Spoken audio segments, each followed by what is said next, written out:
നമസ്കാരം.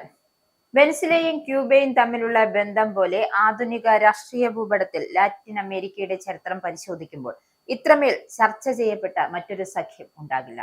വടക്കേ അമേരിക്കൻ സാമ്രാജ്യത്തിനെതിരെ വിപ്ലവകരമായ പ്രതിരോധം തീർത്ത രണ്ട് രാജ്യങ്ങൾ, എണ്ണയും വൈദ്യശാസ്ത്രവും തമ്മിലുള്ള ഒരു വിനിമയം എന്നതിലുപരി ഇത് രണ്ട് ഭരണകൂടങ്ങളുടെയും നിലനിൽപ്പിനായുള്ള ഒരു പോരാട്ടമാണ്.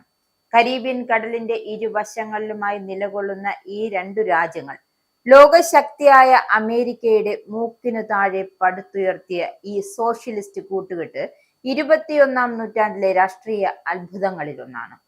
1998-ൽ ഹ്യൂഗോ ഷാവേസ് വെനിസ്വേലയുടെ അധികാരമേറ്റതോടെയാണ് ഈ ബന്ധത്തിന്റെ പുതിയ യുഗം ആരംഭിക്കുന്നത്.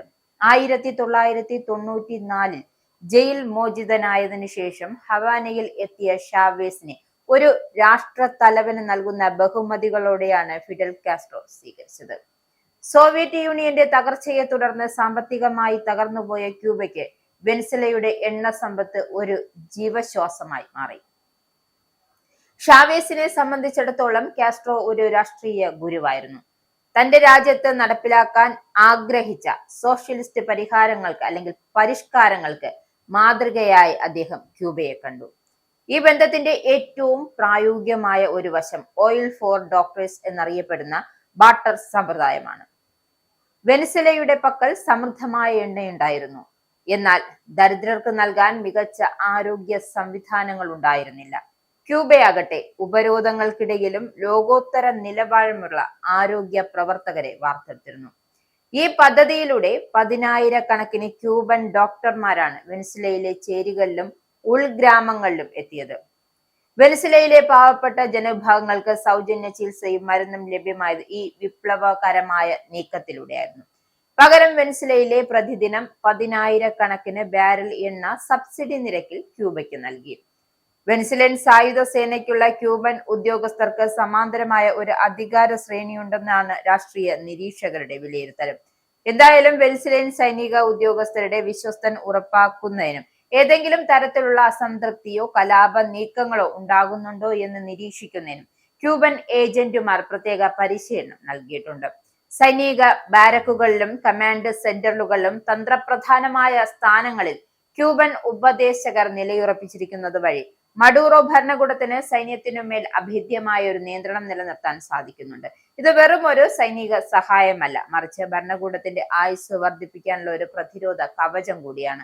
സുരക്ഷാ കാര്യങ്ങൾ മാത്രമല്ല, വെനിസ്വേലയുടെ ഭരണ നിർവഹണ സംവിധാനങ്ങളിലും ക്യൂബൻ സ്വാധീനം പ്രകടമാണ്. വെനിസ്വേലയിലെ ഐഡന്റിറ്റി കാർഡുകൾ, പാസ്പോർട്ട് വിതരണം, വോട്ടർ പട്ടിക എന്നിവയുമായി ബന്ധപ്പെട്ട ഡാറ്റാബേസുകൾ നിയന്ത്രിക്കുന്നത് ക്യൂബൻ സാങ്കേതിക വിദഗ്ധരാണ് എന്ന റിപ്പോർട്ടുകൾ പലപ്പോഴും പുറത്തു വന്നിട്ടുണ്ട്. രാജ്യത്തെ പൗരന്മാരുടെ വിവരങ്ങൾ കൃത്യമായി നിരീക്ഷിക്കുവാനും രാഷ്ട്രീയ എതിരാളികളെ വേർതിരിച്ചറിയുവാനും ഈ സംവിധാനം ഭരണകൂടത്തെ സഹായിക്കുന്നു. ക്യൂബയിലെ committee for defence of revolution എന്ന മാതൃകയിൽ വെനിസ്വേലയിലും താഴെ തട്ടിലുള്ള നിരീക്ഷണ സംവിധാനങ്ങൾ ശക്തിപ്പെടുത്തുന്നതിലും ക്യൂബൻ വിദഗ്ധർ മുഖ്യ പങ്ക് വഹിച്ചിരുന്നു. ആധുനിക കാലത്തെ യുദ്ധമുറകളിൽ സൈബർ ഇടത്തിന് വലിയ പ്രാധാന്യമുണ്ട്. വിദേശ രാജ്യങ്ങളിൽ നിന്നുമുള്ള സൈബർ ആക്രമണങ്ങളെ പ്രതിരോധിക്കുവാനും സോഷ്യൽ മീഡിയ വഴിയുള്ള പ്രചരണങ്ങൾ തടയുവാനും ക്യൂബൻ സൈബർ സെല്ലുകൾ വെനിസ്വേലയെ സഹായിക്കുന്നുണ്ട്. ഇന്റർനെറ്റ് നിയന്ത്രണം, വാർത്താവിനിമയ സംവിധാനങ്ങളുടെ ചോർത്തൽ, ഭരണകൂടത്തിന് അനുകൂലമായ വാർത്താ പ്രചാരണം എന്നിവയിലെല്ലാം ഹവാനയിൽ നിന്നുള്ള പരിശീലനം ലഭിച്ച വിദഗ്ധരാണ് ചുക്കാൻ പിടിക്കുന്നത്. അന്താരാഷ്ട്ര തലത്തിൽ വെനിസ്വേല ഒറ്റപ്പെട്ടപ്പോഴും ആശയവിനിമയ രംഗത്ത് അവർക്ക് കരുത്തായത് ക്യൂബയുടെ പതിറ്റാണ്ടുകൾ നീണ്ട അനുഭവ സമ്പത്താണ്. എന്തുകൊണ്ടാണ് മദൂറോ സ്വന്തം നാട്ടുകാരേക്കാൾ ക്യൂബക്കാരെ വിശ്വസിക്കുന്നു എന്ന ചോദ്യത്തിന് രാഷ്ട്രീയമായ ഉത്തരമാണുള്ളത്. വെനിസ്വേലയിലെ പല സൈനിക ഉദ്യോഗസ്ഥരും അമേരിക്കൻ ഏജൻസികളുമായി ബന്ധം പുലർത്താൻ സാധ്യതയുണ്ട് എന്നാണ് ഭരണകൂടം ഭയപ്പെടുന്നത്. എന്നാൽ ക്യൂബൻ ഉദ്യോഗസ്ഥരെ സംബന്ധിച്ചിടത്തോളം മദൂറോയുടെ വീഴ്ച അവരുടെ സ്വന്തം രാജ്യത്തിന്റെ സാമ്പത്തിക തകർച്ചയ്ക്ക് വഴിവെക്കും. ഈ ഭയവും പരസ്പര താല്പര്യക്കുറവുമാണ് ലോകത്തെ ഏറ്റവും ശക്തനായ രഹസ്യാന്വേഷണ കൂട്ടുകെട്ടുകളിൽ ഒന്നായി ഹവാന കാരാക്കസ് സഖ്യത്തെ മാറ്റിയത്.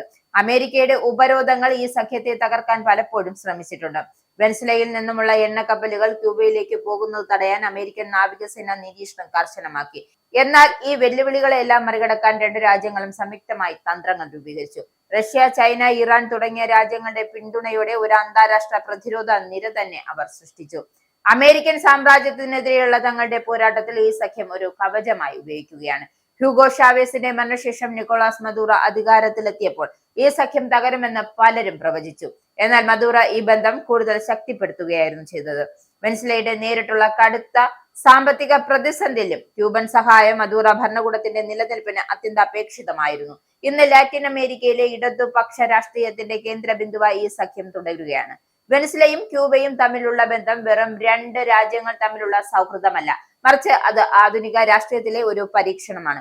എണ്ണയും വൈദ്യശാസ്ത്രവും തമ്മിലുള്ള കൈമാറ്റം ദശലക്ഷക്കണക്കിന് ആളുകളുടെ ജീവിതത്തെ സ്പർശിച്ചിരിക്കുകയാണ്. അതേസമയം ഇത് അന്താരാഷ്ട്രീയ തലത്തിൽ വലിയ തർക്കങ്ങൾക്കും വഴിമരുന്നിട്ടിട്ടുണ്ട്. വിഭവങ്ങളുടെ പങ്കുവെക്കലിലൂടെ എങ്ങനെ ഒരു രാഷ്ട്രീയ പ്രത്യയശാസ്ത്രത്തെ സംരക്ഷിക്കാം എന്നതിന്റെ ഉത്തമ ഉദാഹരണമാണ് ഹവാന ഹരക്കസ് സഖ്യം.